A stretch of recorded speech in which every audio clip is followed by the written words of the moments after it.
Hermit Crab by Eric Carle.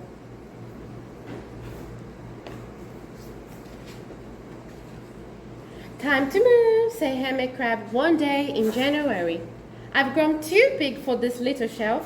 He had felt safe and snug in his shell, but now it was too snug. Hermit Crab stepped out of the shell and onto the floor of the ocean. But it was frightened out in the open sea without a shell to hide in. What if a big fish comes along and attacks me? He thought. I must find a new house soon. Early February, Hermit Crab found just the house he was looking for. It was a big shell and strong. He moved right in, wiggling and waggling about inside it to see how it felt. It felt just right, but it looked so plain, thought Hermit Crab. In March, Hermit Crab met some sea anemones. They swayed gently back and forth in the water. How beautiful you are, said Hermit Crab. Would all of you be willing to come and live on my house? It's so plain, it needs you. I will come, whispered a small sea anemone. Gently, Hermit Crab picked it up with his claw and put it on his shell. In April, Hermit Crab passed a flock of starfish moving slowly along the sea floor.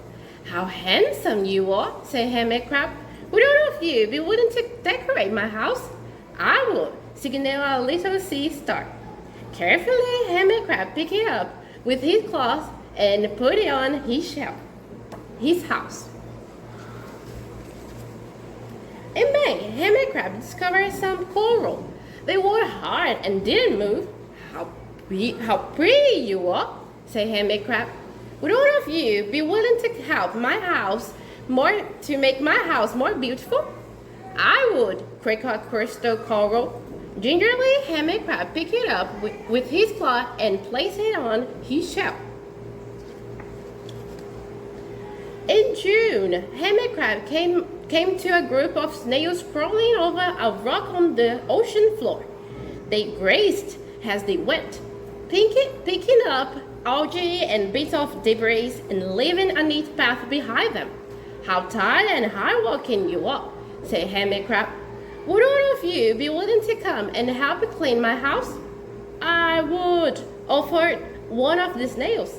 Happily, Hermit Crab picked it up with his claws and placed it on his shell. In July, Hermit Crab came up with several sea urchins. They had sharps, piccolo needles. How fierce you look, said Hermit Crab. Would all of you be willing to protect my house? I would, answered a spiky sea urchin. Gratefully, Hermit Crab picked it up with his claw and placed it near his shell. In August, Hermit Crab and his friends wandered into a forest of seaweed. It's so dark here, thought Hermit Crab. How dim it is, murmured the sea anemone. How gloomy it is, whispered the starfish. How murky it is, complained the coral. I can't see, said the snail. It's like nighttime, cried the sea urchin. In September, Hermit Crab stopped at a school of lanternfish darting through the dark water. How bright you are, said Hermit Crab. Would all of you be willing to light up our house? I would, replied one lanternfish, and it swam over near the shell.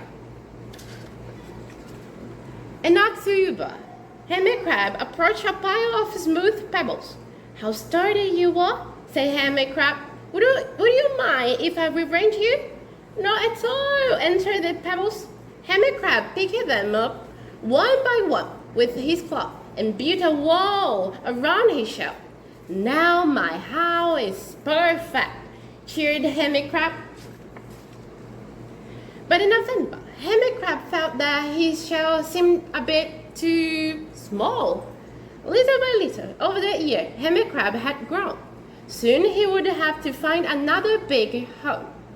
But he had come to love his friend, the sea anemone, the starfish, the coral, the sea urchin, the snail, the lanternfish, and even the small pebbles. They have been so good to me, thought Hermit Crab. They are like a family. How can I ever leave them? In December, a smaller hermit crab passed by. I have outgrown my shell, she said. Would you know of place for me? I have outgrown my house too, answered Hermit Crab. I must move on. You are welcome to live here, but you must promise to be good to my friends. I promise, said the little crab. The following January, Hermit Crab stepped out and the little crab moved in. Couldn't it stay in that little shell forever, said Hermit Crab, as he waved goodbye. Oh, the ocean floor looked wider than he had remembered, but Hermit Crab wasn't afraid. Soon he spied the perfect house, a big empty shell. It looked, well, a little plain. The spoons, he thought, barnacles, clownfish, cinderdollars, electric eels. Oh, there are so many possibilities. I can't wait to get started.